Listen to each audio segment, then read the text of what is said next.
Коронавируска каршы республикалык штабтын маалыматына караганда 1-июлда 1392 адам вирус жуктуруп алганы лабораториялык жактан тастыкталды. Акыркы бир күндө 9 бейтап көз жумду. Оорунун жайылышы боюнча Бишкек шаар алдыда. Саламатсыздарбы? Эфирде Ала Тоо 24-түн кечемес программасы. Студиянын коногу Саламаттык сактоо жана социалдык өнүктүрүү министрлигинин коомдук саламаттык жана медициналык жардамдарды уюштуруу башкармалыгынын баш кадиси Гүласыл Сутуева. Саламатсызбы, Гүласыл айым? Ден соолугуңуз жакшыбы? Рахмат. Мына бүгүнкү статистиканы мен айтып кеттим. Анан эң көбү Бишкекте экен, 808 адам аныкталганы. Анан 3553 адам ооруканада жатат деп айтылып атат. Анан эми оорулардын абалы, анан орундуктар боюнча суроону ушундан баштайынчы. Биринчиден ошол оорунун көбөйүп атканда, канчалык күнүнө көбөйүп аткан сайын ошого жараша баягы кошумча ооруканалар ачылып атат. Анткени чындыгында эле баягы оорулар батпай калат да эми. Анан былтыркыдан деле, быйыл деле ошол жанагы жеңил түрүдө ооругандарды жаткызбай, ооруканага жаткызбай үйдөн дарылаган практика калып эле келатат. Анткени чындыгында эле ошол жакшы метод экен. Анткени былтыр эң башында баягы биздин тажрыйбабыз жоктугунан баягы ПЦР чыкса эле, абалы жакшы болсо деле ооруканага жаткызып алып, анан ошо кийин кайра оорулар жата албай калып, биз таба тажрыйба жок болгондуктан ар кандай катачылыктар кетти да. Бул жолкудай эми былтыркы тажрыйбабыздан алып ошо жеңил формалар үйүндө дарыланып атат. Азыркы күндө стационарда жаткан оорулардын абалы бардыгын, ошол сиз атаган цифрадагынын бардыгы эми абалы орто оору же болбосо оорураак деп айтам да. Анткени жеңил формасы үйдө жаткандан кийин бул уже по логике ошо абалы оор деген сөз да. Ошон үчүн ооруканада жаткандардын абалы жок дегенде орто оорчулукта же болбосо абалы оор деген сөз. Бул мындай айтканга, мисалы үчүн жөнөкөй эле 3500 деп айткан менен, бул деген ошол 3500 кишинин оорусу, бул тагдыры. Бирок ошол тагдырды биздин эл өзү түшүнүш керек да. Бүгүнкү күндө ошол жанагы элдин психологиясы ушундай экен, өзүнүн жакынына же болбосо кошуна колуң тууган уруктарга бирдемени ошондой укмайынча ишенбейт окшойт да.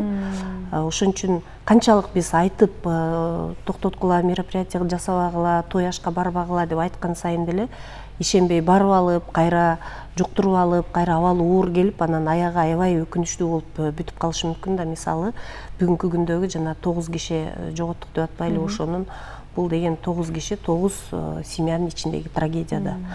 Ошон үчүн ушул учурдан пайдаланып элге айтып коеюн деген элем, что бул оору кайсы бир күнү, любой моментте, ошол ар бир үй бүлөдө, ар бир баягы адамга жетип калышы мүмкүн. Ошон үчүн ар бири этият болсо жакшы болот эле. Мен дагы бир нерсени сурагым келип атат да. Мына Бишкекте 808 адамдан аныкталып атпайбы коронавирус? Анан аймактарда деле көбөйүп атат да. Бирок эмнегедир Бишкекте эле оору кайнап, ушул жерде эле мындай болгон сыяктуу болуп атат да. Бул эмне себептен? Бул элдердин ушул анализ тапшырып, лабораторияларга көп кайрылып, ошонун жыйынтыгы болгонунан улам болуп атабы? Аймактарда ошо аз чыгып атканы бул чын эле ал жакта оору аз дегендикти билдиреби? Же болбосо аякта ошол анализ тапшыргандардын, лабораторияга, дарыгерге кайрылгандардын аздыгынан улам болуп атабы? Туура суроо бердиңиз. Мен мынтип айтат элем да, ооруну жашыра албайт да. Эгер ошол киши үйүндө, эгер алыскы аймакта деле ооруп жаткан болсо, эгер чындап эле жаны ооруган киши ал үйдө отуруп албайт. Ал сөзсүз лабораторияга барат, же бир дары ичет, же бирдеме болот да. Анда жок дегенде ошол жерде баягы райондун врачтарына барыш керек да. Бул ал эми тиги аймактарда азыр аз болуп атканы, бул чындыгында эле аймакта азыраак. Анткени бул мындай да, жана воздушно-капельная инфекция деп атпайлыбы? Адамдар канчалык көп топтолгон жер болсо, дистанция, аралык сакталбаган жерде көп кишиге жугат. Бир эле кишиден, мисалы бир ресторанга тойго барганда, бир эле кишиден ошол тойго барган 300 кишиге жугуп калышы мүмкүн. Себеби аралашып жүрүшөт. Биринен бирине ошол эле ага көп убакыттын кереги жок. Мисалы тойдо 3 сааттап, 4 сааттап отуруп атышпайбы? Ал жугуш үчүн бир 10-15 мүнөттүн эле аралыгында жугат да. Ал эми тоо тарапта же айылбай аймактарда эмне үчүн аз деген бул элдин скученность эместиги, баягы жыш чайгашпагандыгы.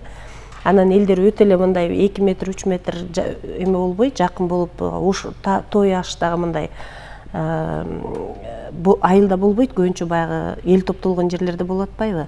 А шаарда эл жыш жайгашкан биринчиден.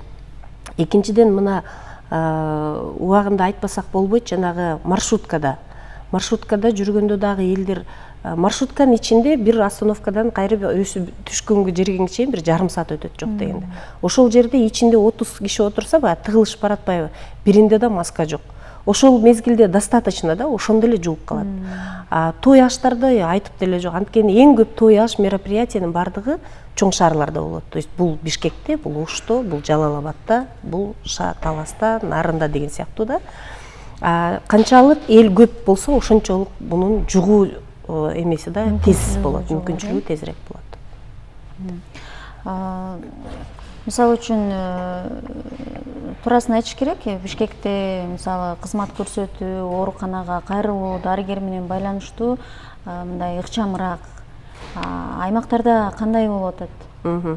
Ошол эле лабораторияга барганда анализ тапшыруу, аны алуу, мисалы үчүн буга чейин ушул сиздерден Саламаттык сактоо министрлигинен келген адистер айтышкан, азыркы күндө батыраак болуп калды, анализдин жыйынтыгы чыккан, эртең менен тапшырса кечинде чыгып калат деп. Анан ал аймактарда кандай болуп атат анан? Бүгүнкү күндө шаарда Бишкекке, Ошко кандай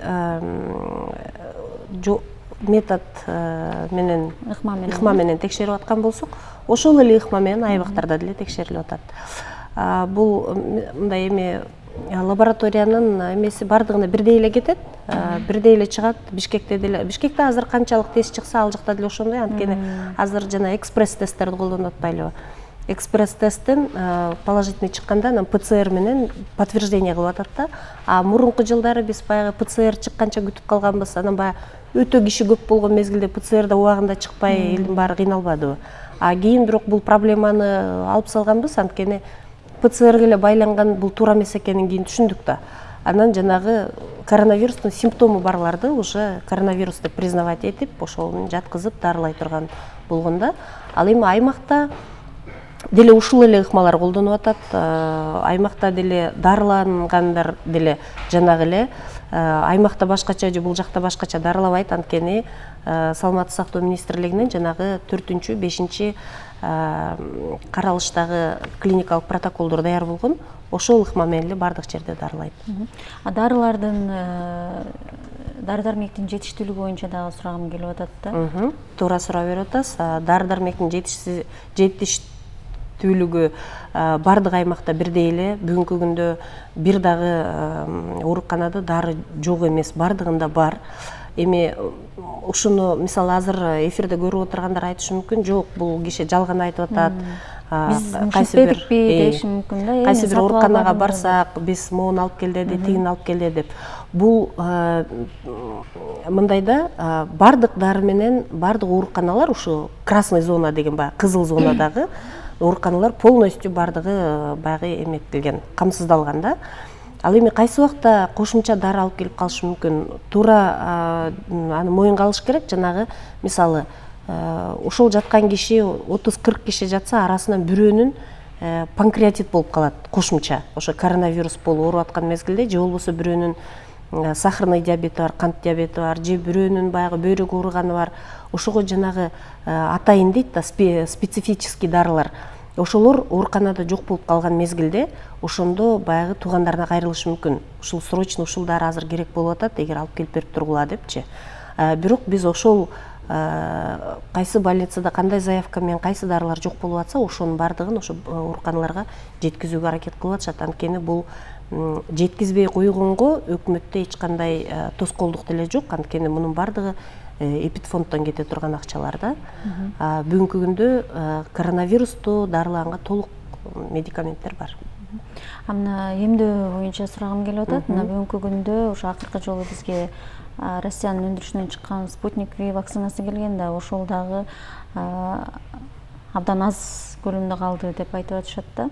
Анан азыр мына байкап атабыз, ошо оору күчөдү дегенден кийин эмдөөдөн өтөт элем деген жарандар дагы көбөйдү. Ушу вакцина жок, эгер болсо эле өтөт элем дегендерчи. Анан ошол Спутник V вакцинадан канча калды, анан жаңы вакцина качан келет, ошол тууралуу да айтып берсеңиз. Чынын айтыш керек, бул эме вакцина деген ошол оорунун алдын алуунун эң жакшы бир методу да. Оорубай калуунун же болбосо жок дегенде оорунун азыраак жеңилирээк өтүшү боюнча. Ал эми бүгүнкү күндө бизде вакцина алып аткандар эл деле ошол баягы ситуацияга жараша эле жашайт экен да. Эми аны ар бир кишини үйүнөн барып жетелеп келиш кыйын. Ал эми ситуация аябай оорлошуп баштаганда элдин баардыгы вакцина алганга көбөйүп калат да. Анткени бул вакцина баягы добровольный дегенде кандай айтылат кыргызча, өзүнүн өз каалоосу менен барып алыш керек да. Зордоп жасаганга болбойт. Ошон үчүн өз каалоосу менен вакцина алам деп келгендер оору күчөгөн мезгилде вакцина алган желающийлер да көбөйүп калат да. Анан оору кичине ылдыйлаган мезгилде албай койсо болот турбайбы деп баягы расслабляться этип калышат. Бүгүнкү күндө вакцина менен эч кандай маселе жок.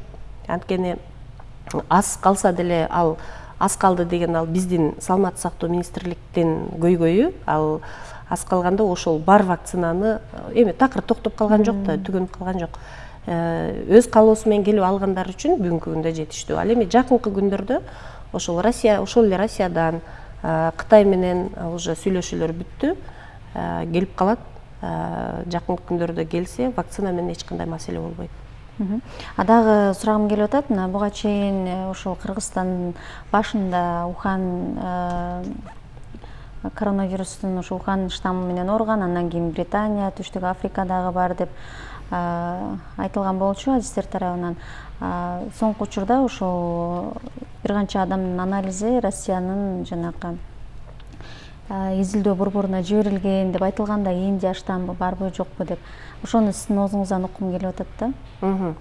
Эми чынын айтканда биздин мынау эл үчүн кандай штамм менен ооруп атканы чынын айтканда баары бир да. Маанилүү эмес. Маанилүү деле эмес. Анткени негизгиси биз аны баягы дарыгерлер билгени жакшы, кайсы штамм болуп. Чынын айтканда дарыгерлерге деле кайсы штамм менен ооруп атат, аны ошону дарылаш керек деген маанилүү эмес. Анткени ар бир дарылоо ыкмасы бирдей эле. Кандай түрдүү түмөн штамм болсо деле, ал штаммдардын баягы медицина тилинде как этот вирус себя поведет деп коет да, өзүнө өзү кандай. Же болбосо бир штаммдагы коронавирус мындай инкубационный период узагыраак болушу мүмкүн. Бир штаммдагы тезирээк болуп ооруп калышы мүмкүн, но дарылай турган ыкмасы бирдей эле да. Ошон үчүн эл үчүн же дарылап аткан дарыгерлер үчүн анын маанилүүлүгү жок. Штамм бул эми баягы илим изилдеген адамдарга көбүрөөк керек нерсе да. Мына программабыз соңуна чыгып баратат. Сизден ушул коронавирус күчөп аткан убакта, мисалы былтыр кара июль деп айтып келебиз да, эң көп жуктургандар, эң көп ооругандар, эң көп адам өлүмү көп болгон учур ошол июль айына туш келген да. Мына ушул азыр биз жашап аткан ушул күндөрдө дагы жайылышы, ооругандар аябай көбөйөт деп айтышкан болчу да. Бул аралык дагы деле бар. Июлдун дагы бир ортосуна чейин созулушу мүмкүндүгү айтылып атат. Ушул учурда биздин кыргызстандыктарга кандай өзүңүздүн адистик кеңешиңизди берет элеңиз? Мисалы, эмдөөнү алат элем деп күтүп, бирок эми каалаган вакцина жок, мисалы үчүн. Ушундай учурда эмне кылыш керек? Негизгиси мындай экен да, бүгүнкү күнгө чейин бизге же болбосо дарыгерлерге кайрылган адамдардын маанисин мындай талдап түшүнсөк, ошол нерседен бүт бардыгын баягы татаалдаштырып ийет да. Өзү уккан нерсени анын үстүнө көрүп атпайсыңар, жана вакцина боюнча фейк информациялар көп, маалыматтар. Ошон үчүн любой нерсени баягы татаалдаштырып алып, муну алсак мынтип калат экен, анан алса бул жерине тыйын жабышат экен, магнит кошуп коюптур деп бир нерсени баягы фейк маалыматтан өзүнүн жашоосун өзү татаалдаштырып атат да элчи. А чындыгында вакцина деген бул Кытайдыкы болобу, орустуку болобу же казактыкы болобу, кайсы жердики болсо деле негизгиси ал вакцинанын механизм жасалышы бир эле. Ал деген ошол коронавируска каршы иммунитет иштеп чыгара турган негизгиси. Ошон үчүн аны бул Кытайдык экен же бул Россиянык экен деп тандап отурбай эле негизгиси вакцинацияга барыш керек, алыш керек, анткени бул ооруну жуккан мезгилде да жеңилдетет, жеңилирээк өтөт. Экинчи эмес, даже биринчиден мен ушуну айтат элем, июль деп айтып калбадыңызбы? Именно ушул июль мезгилде, күн ысык мезгилде баягы эл көчөгө чыгып, көбүрөөк контакт болуп калат экен да, воздушно-капельный инфекция да бул. Анан баягы ошондон көбүрөөк жугузуп алып атабыз да. Былтыр деле мисалы өтө катуу локдаун болбодубу? Запрет, эч ким эшикке чыккан жок. Ошол чыкпай атып эле, анан кийин бир мезгилде бардыгын кой берип ийгенде, ошол жанагы чыгып эле катташып, тойлорду баштап ишип, ошол жерден анан өтө катуу заражение болуп, ошол период июлга туш келип калды да. Азыр дагы элдер аябай тойду, ашты көбөйтүп, ошол период ушул июлга туш келип атат да. Баягы эс алуу мезгили, каникулга тарады дегендей. Ушуга байланыштуу мен элдин баарына суранат элем. Той аштарды өткөрбөй, өткөргөн болсо дагы барбай, өзүнүн ден соолугун, үй бүлө мүчөлөрүнүн ден соолугуна карап, ушуну токтото турса, мунун инкубационный периоду 28 күн да. 28 күн бүт элдерибиз ушу осознанно өздөрүн жакшы кармаганда, бул вирус жок деген, токтоо болсо да жок дегенде азаймак. Анан экинчиден вакцина алам дегендерге айтат элем, ойлонбой, даже ал татаалдаштырбай маалыматты, жөн эле өзүнүн ден соолугу үчүн барып вакцина алып койсо, мындан эч кандай зыян болбойт. Бул только пайда. Чоң рахмат, Гүлия Салайым биздин студияга келип, ушул коронавирус боюнча абал, аны алдын алуу, дарылоо боюнча маалымат бергениңиз үчүн, абдан жакшы кеп кеңештериңиз үчүн дагы ийгилик каалайбыз. Урматтуу теле көрүүчүлөр, сиздер Ала Тоо 24-түн кеч эмес программасын көрдүңүздөр. Биз коронавирус боюнча өлкөдөгү абал, ооруларды аныктоо, дарылоо, эмдөө жана илдетти алдын алуу чараларын Саламаттык сактоо жана социалдык өнүктүрүү министрлигинин коомдук саламаттык жана медициналык жардамдарды уюштуруу башкармалыгынын баш кадиси Гүлия Салайым менен сүйлөштүк. Көрсөтүүнү мен Бурулай Пусурманкулова алып бардым. Амандыкта көрүшөлү.